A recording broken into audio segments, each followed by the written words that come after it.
The air inside the forgotten Nevada storage wing held a stillness that felt older than the metal walls themselves. Dust hovered as if reluctant to fall, drifting in faint, slow spirals that caught the thin beam of a failing overhead light. It was not a place built for memory, yet it carried one the way silence carries breath. The investigator stepped through the doorway without sound, the hinge offering a quiet sigh. His coat brushed against the frame, stirring a trace of cold desert air and the faint smell of cardboard, metal, and time. Inside, resting under layers of sealed evidence boxes, waited a file that had once shaped an entire division's sleepless season. The case had been labeled with a single name, Arden Vale, age 27, a woman with a quiet face and a life that folded inward more often than it reached out. Her file carried no drama, no wild stories, no clear path toward anyone who wished her harm. She had been a part-time cartographer's assistant, someone who traced lines on paper for others who needed directions. A careful worker, coworkers said. A solitary resident, neighbors noted.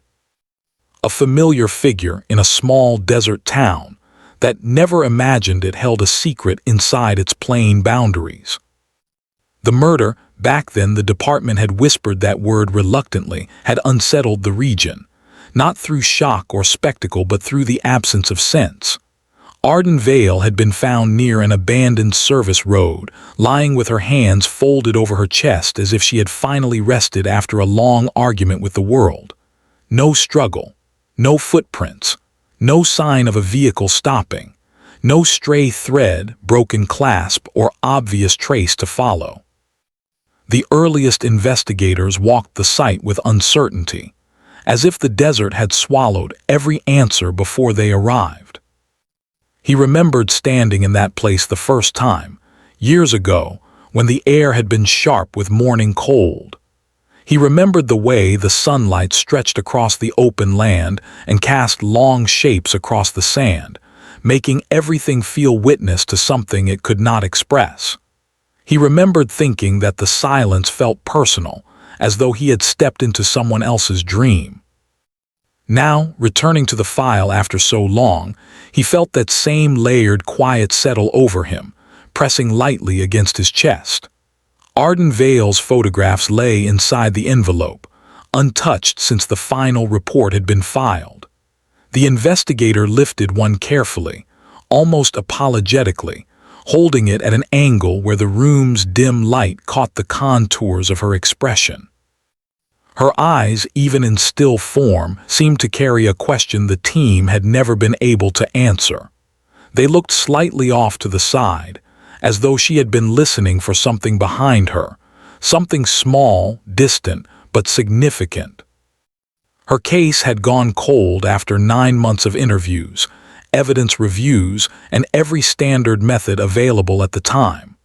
9 months of questions without footholds, of theories that dissolved in the heat of logic. Eventually, the team refiled it with a muted sense of failure, each step logged, each possibility collapsed into quiet conclusion. He traced the edge of one photo with his gloved thumb. The card stock felt dry. The room smelled like old paper and metal shelving. The silence felt heavier than memory. And as he lowered the photo back into its sleeve, he found himself dredging up the one thought that had bothered him since the beginning. Why had the scene felt staged? Not in any dramatic sense, nothing theatrical, but something about Arden's posture, her placement, the carefulness around her had suggested a hand that understood restraint. He hadn't been able to articulate it then. He wasn't entirely sure he could now. But the question lingered, faint and persistent, like a small sound just beyond the edge of hearing. And it hovered as he prepared to reopen the file that time had tried, unsuccessfully, to bury. 2. Case reopens due to discovery of new crucial evidence. The reopening did not begin with a revelation. It began with a routine inventory check, one of the tasks officers approached with a slow, deliberate patience. A new technician assigned to review the storage wing had been sorting old boxes, shifting logs, and verifying chain of custody documents. In the middle of this quiet work, she found a sealed envelope tucked behind a row of mislabeled packets. No one had logged it. There was no record of its placement. It held a single item, a small, square photograph trimmed unevenly at the edges. The technician had brought it forward hesitantly. "This must belong to an old file," she had said, her voice trailing as though unsure whether she should even interrupt the morning calm of the office. "It doesn't look familiar." The photograph showed a stretch of desert road, the same one where Arden Vale had been found. But unlike the photos filed in the case, this one had been taken earlier, much earlier, before the scene had been processed. The angle was slightly lower, almost handheld, capturing a faint shadow at the edge that could have been from a vehicle or a person, a detail so small that at first glance it appeared meaningless. But it was not part of any known report. It was not part of the official photography set. It was a stray piece of visual information that did not belong anywhere except, perhaps, in the exact case it seemed linked to. The technician had handed it to the investigator with cautious fingers. He stared at the photograph in silence for nearly a minute. The grainy edges, the faint crease in the corner, the uneven cut, all of it suggested it had been trimmed in haste, or perhaps to remove something from view. There was a shape in the bottom right edge, not clear, not sharp, but present, a partial marking, a fragment of something that looked like an emblem or decal, half of a curve, a sliver of a symbol. Small, overlooked, and out of place. Chain of custody concerns should have made the photograph questionable, yet something about it felt authentic. Not in a reassuring way, but in the quiet, inconvenient way unplanned truth surfaced. He reopened the case before lunch. He sat at a steel desk under a muted ceiling light and placed every folder, every report, every printout, and every interview transcript in a careful perimeter around him. The newly discovered photograph lay at the center like an unintended compass. He did not speak. There was no one to speak to. But inside, beneath the calm surface he had trained himself to maintain, something shifted. A thread had been pulled, faint but firm. He recorded the reopening in the log with steady handwriting. Reason: appearance of previously unfiled photograph linked to scene. Requires review. No dramatic statement. No assumption. Just a single line acknowledging that the past had quietly reached upward and tapped the shoulder of the present. As he continued to examine the photograph, he noticed a trace of dust embedded along its border. A thin, consistent pattern that suggested it had been kept in the same environment as the original case materials. Not recently planted, not freshly handled. It had been waiting. He placed it beside the earliest official photograph taken of the same stretch of road. The difference in angle revealed something subtle, a shift in the sand pattern near where Arden had later been found. A subtle indentation that had vanished by the time the crime scene team arrived.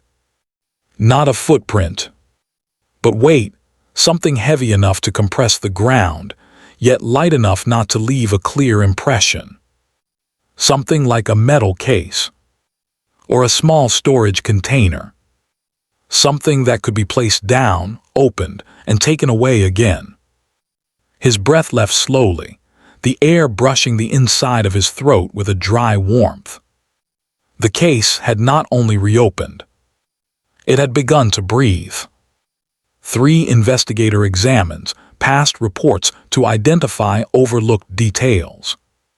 He read the oldest reports first, moving backward through time with the same deliberate packing he used when reconstructing missing timelines. Each page carried the imprint of the original writers, some clinical, some weary, some overly hopeful. But none of their words had uncovered what the new photograph suggested. He set the reports into organized stacks: location details, witness statements, forensics, departmental notes. A small mountain of documentation grew around him, box lids propped open like quiet observers. The first section he revisited was the initial response narrative. The officer who arrived first had noted the absence of vehicle tracks, commenting that the wind had possibly erased them. The investigator reread that line. Something in it felt too accepting. Weather could erase, yes, but it often left traces of its erasure. Disturbed patterns, inconsistencies in sand layering. None of that had been logged. He turned to the environmental report. It stated the wind speed that morning had been mild, the kind of mild that wouldn't erase anything entirely. He circled the line lightly with his pen. Next, he reviewed the witness interviews. Most people offered little beyond surface details. A few said Arden was quiet. Others said she seemed distracted the week before. One coworker mentioned she had been researching an unfamiliar boundary line for a project. The statement had been dismissed at the time for lack of relevance. He paused. Boundary line. He remembered Arden's role, assisting in mapping, cataloging small topographical shifts, reviewing regional surveys. The kind of work that required precision and patience. It was possible she had found something she wasn't meant to, but he did not allow the thought to run too far ahead. Logical steps only. He moved to the personal possessions log. Arden's bag had contained a folded map, 2 pencils, a slim notebook, and a loose sheet with faint pencil marks that had never been interpreted. At the time, the marks had seemed too sparse to matter. But now, with a possible missing object from the scene, a container or metal case, the faint marks took on new potential meaning.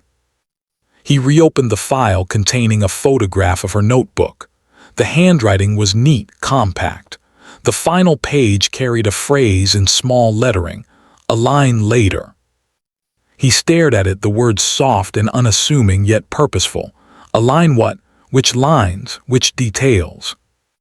He lifted another report. This one included a technician's comment about a small cluster of disturbed dust found on Arden's left shoe. The detail had been overshadowed by more immediate concerns, but now it felt relevant. Dust consistent with storage environments, not open desert. Something inside him tightened with quiet recognition. A storage wing, dust from shelves, a place like the room where the new photograph had been found. He leaned back, letting the chair's faint creak fill the silence. Had Arden visited a storage unit, or acquired materials from one, and had someone followed her? He scanned further. A single line in an early report mentioned that Arden had submitted a public records request 2 weeks before her death. The request had been for old land use documents. No one had connected it to the case at the time. He wrote the line again on a fresh sheet, isolating it visually. Public records request right arrow old land use documents, right arrow map boundaries, right arrow unfiled photograph at scene. A small but logical chain. The kind that could break a case open if followed correctly. He lifted the new photograph once more, studying the curved emblem fragment. It was faint but stable, a marking from something manufactured. Not natural.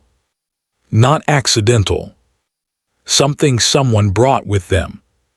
Something that had been at the scene before anyone realized there was a scene. He breathed in the faint scent of cardboard and metal, letting the atmosphere settle around him like a dim echo of the past. The case had been cold, but not dead.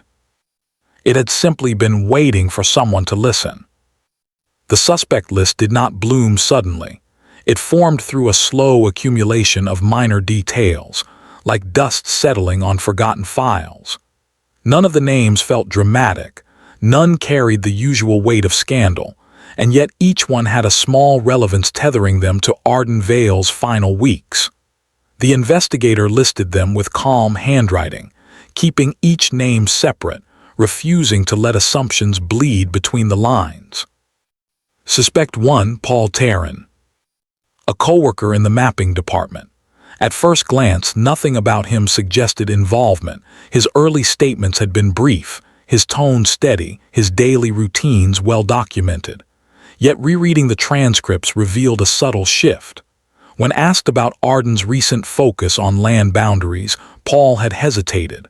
Not dramatically, not suspiciously, but enough for the investigator, now years later, to note the pause as more than conversational uncertainty. Paul had once worked on the same boundary Arden had been re-examining. His signature appeared on an older survey form. He had dismissed his memory of it during the original inquiry, stating, "It was ages ago. Nothing important." The investigator underlined the phrase. The survey covered land that had once belonged to a private firm with a history of small disputes, none major enough to draw attention, but enough to create tension under the surface. Paul's alibi at the time of the murder had relied on a coworker's recollection. No digital timestamps existed, just a verbal confirmation that could have been honest or misplaced. Suspect 2, Marin Kidd, a neighbor, Arden's former confidant in a limited sense. Their conversations had been casual, their connection mild. But the neighbor had once mentioned seeing Arden leaving her apartment late at night carrying what looked like rolled documents. She had appeared unsettled, though the original investigator had attributed the comment to the stress of a confusing event. Now, through the sharper lens of overlooked details, the description carried weight. Rolled documents could have been maps. Late movement could have been related to her public record requests. And Marin's tone in the transcripts suggested something else, an unease not tied to the event itself, but to her proximity to Arden's final days. Marin had also mentioned someone visiting Arden 2 evenings before she disappeared. She did not know who. The investigator marked the line with a thin pen stroke. Her alibi had been straightforward, a night shift at a small motel where she worked behind the desk. Confirmed at the time, but lightly. No camera evidence, only timesheet records. Suspect 3, Emeric Hale, a former land consultant who had once corresponded with Arden on regional map corrections.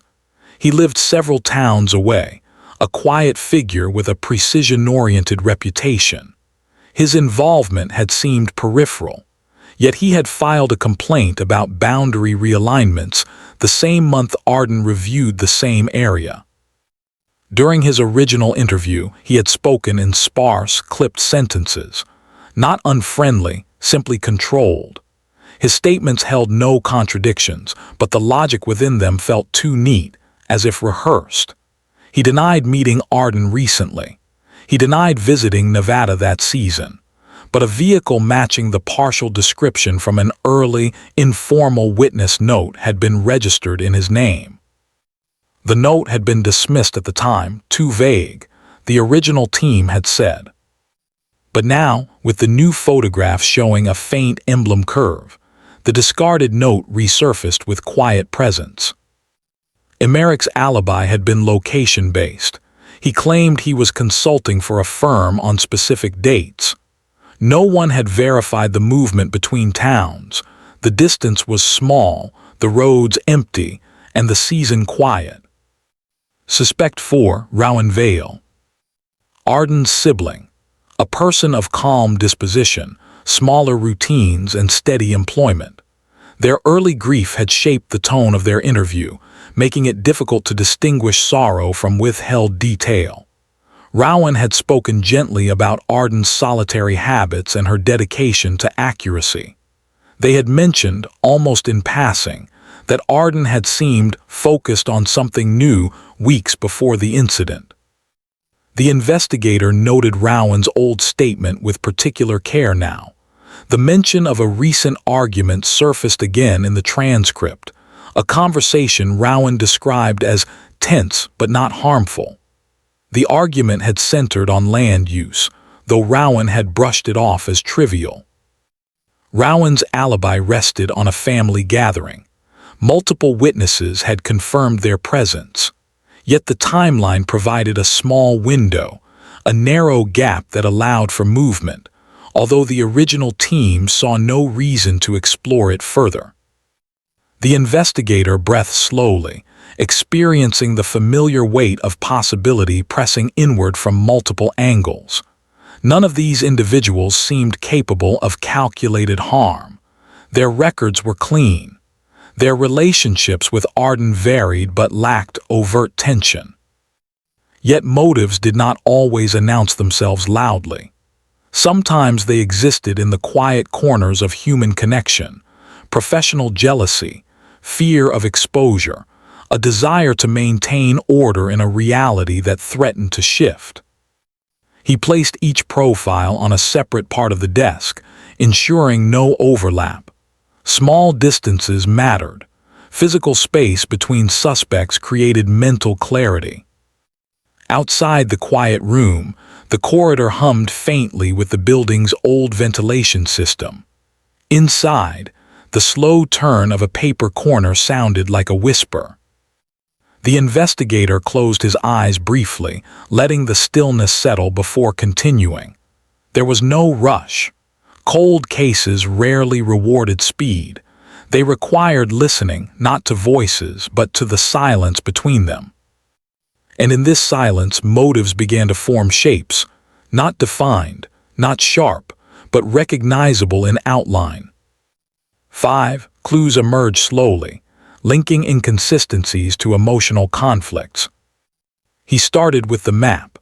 Arden's final notes, faint and disciplined, revealed a pattern no one had bothered to align. The phrase "align later" formed the foundation. When he overlaid her final pencil marks onto the corresponding land survey, a subtle shift appeared, an incorrect boundary running diagonally across a privately owned tract, a discrepancy too small for anyone but a meticulous eye to notice. Arden must have caught it, and if she had attempted to verify its origin, someone else might have realized her discovery. He looked through the land dispute files associated with the area.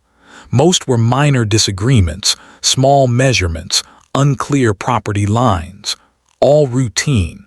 But one particular file stood out, a formal correction submitted years earlier by Emerick Hale. The correction supported the flawed boundary.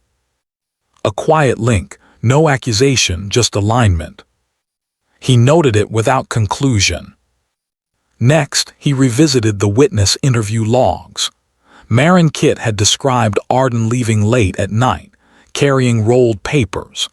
That detail paired strangely with the environmental report describing storage dust on Arden's shoe. If she had visited a storage area, the documents could have been connected to her boundary review. He compared the dust samples. A lingering trace of chemical resin, present in shelf coating from older archival facilities, matched the pattern found on Arden's shoe. The same pattern showed on the border of the newly discovered photograph. The logic formed a small stepping stone. Arden visited a storage site. Something stored there connected to old land files. The unfiled photograph came from the same environment. He set the pieces beside one another, letting the arrangement breathe. Cold logic liked space. Then there was Paul Tarrant. His survey work intersected Arden's discovery. His hesitation in the transcripts now felt less like uncertainty and more like caution. He had been the last person to submit updates before Arden took over her recent project. If he had made an earlier error or a deliberate adjustment, Arden's correction could have exposed it. His motive, if any existed, would be small, professional, quiet, something shaped by the fear of being overseen rather than malice. But small motives could bend outcomes. The investigator traced a finger along the edge of Paul's report, sensing the fine grain of paper. He took a breath, letting the smell of old cardboard anchor the room. Rowan's involvement felt least defined. Their emotional connection was real, evident, and human. The argument described in early interviews might have been stress, misunderstanding, or something deeper.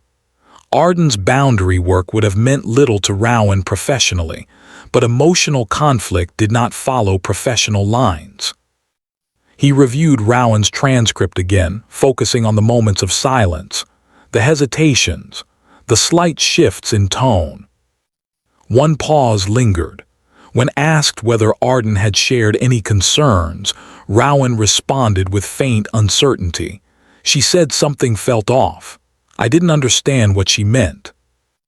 A vague statement, too vague, not intentionally misleading but lacking in detail. The investigator pressed his hand flat on the desk. The room was quiet enough that he could hear the faint vibration of the ceiling light.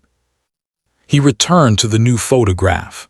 The faint emblem curve had a familiar geometry, industrial, not decorative, perhaps part of a company marking. He rotated it slightly, noticing how the angle matched the corner of a survey equipment case. Old equipment often carried embossed labels. He checked inventory logs. Years ago, the department stored outdated equipment in the same wing as Arden's file. Labels matched the style of the fragment. The dust on Arden's shoe, the dust on the photograph, the storage wing. Arden had been there. She had retrieved something. Or someone had removed something after she did. He imagined her walking those aisles alone, tracing old boundaries with her careful eyes, unaware that her discovery had placed her on a collision course with quiet resistance. The motive, whatever it was, did not rise from anger or impulse. It grew from something simpler, maintenance of an error, protection of a boundary, the desire to keep a line drawn incorrectly because correcting it would ripple through the past. Emotion did not need to be loud to be present. Sometimes it was silent, attention held lightly beneath the surface, guiding decisions with invisible hands. 6. Unexpected twist reveals the least suspected person as killer. The realization arrived gradually, not as shock but as alignment, pieces sliding into place with quiet inevitability. The least suspected person had been Arden Vale. Not because their grief had shielded them, not because the investigators had overlooked them, but because the motive had been too small, too fragile to imagine. It was not professional fear, rivalry, or secrecy. It was something quieter, emotional preservation. Rowan had known Arden was planning to report her findings. They had overheard her speaking into her recorder days before she disappeared, mentioning inconsistencies, old files, and the need to set things straight. To Arden, it was part of her work. To Rowan, it meant reopening wounds tied to their family's past, land their family had once leased, lost, and quietly moved on from. Correcting the boundary would have revived a history Rowan believed Arden had already escaped. A history they did not want her dragged back into. Rowan had followed Arden to the storage wing when she searched old records. They had stayed hidden, watching her retrieve the unfiled photograph, evidence of an earlier boundary discrepancy. Fear, not malice, shaped their actions. When Arden left the facility, Rowan confronted her on the quiet service road. The investigator reread the reconstructed timeline, following each step with analytical restraint. Arden refused to hide the truth. Rowan, overwhelmed by the weight of history resurfacing, acted not with intent to harm but with a desperate attempt to halt the situation. The investigator did not imagine violence. The case notes remained clinical, a sudden push, a stumble, a fall. The quiet placement of hands across Arden's chest afterward was not staging. It was a final attempt to offer calm where none remained. Rowan had removed the photograph, hiding it behind mislabeled files, but panic made them careless. The photograph had slipped behind a stack, waiting to surface years later. The investigator breathed slowly, absorbing the logic. The twist held no spectacle, just quiet devastation. Rowan had stayed close, answering questions softly, carrying grief sincerely, never imagining the case would reopen. They had been the least suspected because their motive was neither grand nor intentional, only deeply human. The room felt colder once the conclusion formed, though the temperature had not shifted. The investigator sat with his hands clasped loosely, elbows resting on the desk, the evidence files arranged before him like muted voices waiting for acknowledgement. The logic had reached its end, but something inside him resisted calling it resolution. Resolution required a sense of finality, and this case, like so many carried through decades of quiet, did not offer clean lines. He reread the reconstructed sequence slowly. No dramatics, no forced meaning, just the shape of what had happened, built through methodical discovery, each detail fitting into place with an almost reluctant precision. Arden Vale had walked into a truth she had not sought dramatically. She did not chase conflict. She followed work, pattern, and principle. Her life was built around accuracy, lines drawn carefully, boundaries measured with patience. When she noticed the inconsistency, she did what came naturally. She traced it. She verified it. She looked for its origin. Logic had been her compass. It was the same logic that brought her to the storage records, the same logic that led her to retrieve the unfiled photograph, the same logic that had slowly, quietly unsettled Rowan. The investigator let his gaze travel across the room, lingering on the muted corners where dust softened the edges of old shelves. He imagined Arden there now, not in the way memories dramatize the past, but in the way faint impressions linger. Her footsteps leaving traces in the dust, her careful hands lifting documents, her eyes narrowing in concentration as she traced the boundaries of a forgotten land survey. Rowan's presence had been like a shadow following too close, carrying a motion too quiet to draw attention. Their fear had not been loud. It had been shaped by history, family land once lost, disputes once closed, grief once endured. Arden's discovery had threatened to disturb that fragile peace. Fear could guide a person down a subtle path, long before they recognized it as a path at all. He reviewed the timeline once more to ensure each step stood on evidence, not assumption. Rowan overhearing Arden's recorded notes. Rowan noticing the direction her work had taken. Rowan watching from a distance as Arden entered the storage wing. Rowan's growing belief that reopening the past would reopen wounds that had barely healed. It had happened on a quiet stretch of road. No heightened confrontation. No dramatic exchange. Just two siblings in a desert evening, the light low, the silence wide, the moment slipping beyond their control. The investigator exhaled slowly, his breath forming a faint warmth against the cool air.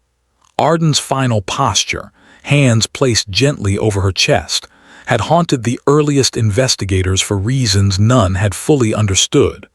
Only now did its meaning settle with quiet weight. Rowan had wanted to restore calm, to restore dignity, to undo harm they had not intended to cause. The truth, restrained and clinical as it appeared on paper, carried a human undercurrent that could not be dismissed.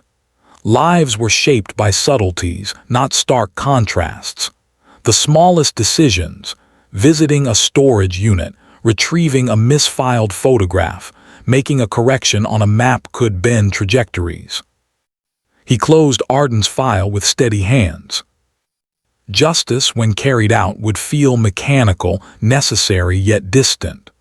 Cold cases did not end with triumph. They ended with acknowledgement, a recognition of what had been overlooked, of what had stayed silent, of what had finally revealed itself. He filed the notes without ceremony. Procedure dictated what came next: interviews, a revised report, transfer of findings to the appropriate department. Steps followed like gears turning. Necessary, impersonal, yet underneath something human stirred, an awareness that no investigation, however precise, could encompass the full weight of a moment that changed two lives forever. The room's dim light flickered once, quietly, as if echoing the flicker of realization that had guided him through the final stage. He stood, stretching stiff shoulders, feeling the slight ache of long hours spent sifting through decades-old evidence. His breath mingled with the dust. Paper rustled softly as he gathered the last report. He imagined Arden's voice, not literally but the echo of her methodical approach. A careful mind, tracing lines, finding patterns. She had not sought attention. She had simply followed the logic of her work. He imagined Rowan's silence, the kind that had filled their interviews years ago. Not deceptive silence, but the silence of a person carrying something too complex for words. Sorrow and fear intertwined. Love shaped by restraint. Emotion lodged beneath intention. Truth seldom emerged from loud confessions or bold clues. It settled gradually, rising from overlooked corners, aligning itself through small fragments. It became visible only when the pieces were patient enough to wait for someone willing to see them. He stepped into the hallway, closing the storage wing door behind him with a soft click. The sound echoed gently, fading as he walked down the corridor. Outside, the late afternoon light cast long, thin shadows across the pavement. He paused at the exit, letting his eyes adjust to the brightness after the dim interior. In the wide stillness of the Nevada air, the case felt both complete and unresolved. Complete in its logic, unresolved in its emotional weight. He thought of Arden, her precise lines, her quiet persistence. He thought of Rowan, caught between memory and fear. He thought of the photograph that had slipped behind a stack of files, waiting years for discovery. Truth had been there all along, plain, simple, small in detail, large in consequence. And yet unseen. Not because it hid itself, but because it lived in the spaces people rarely examined. As he walked toward his car, he felt the sand shift faintly beneath his shoes. The desert stretched outward, calm and indifferent. The sky above held a pale, muted glow, the kind that softened edges without erasing them. He understood, as all investigators eventually did, that truth did not guarantee closure.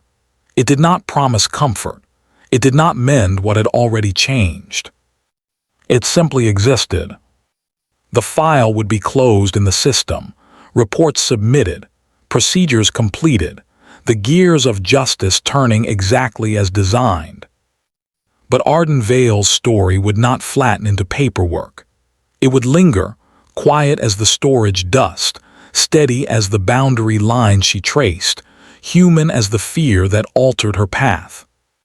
The investigator reached his vehicle, resting one hand briefly on the door before opening it. He took in the landscape one last time. The silence held its familiar depth, the kind that carried more than absence of sound. He let the reflection settle, unsentimental yet undeniably human. The truth had been hidden in plain sight. And the surface, he understood now, almost never told the full story. The engine started with a low hum. The road ahead lay open, straight, unmarked. He drove forward into the fading light, carrying with him the quiet knowledge that some answers, however clear, never stop echoing.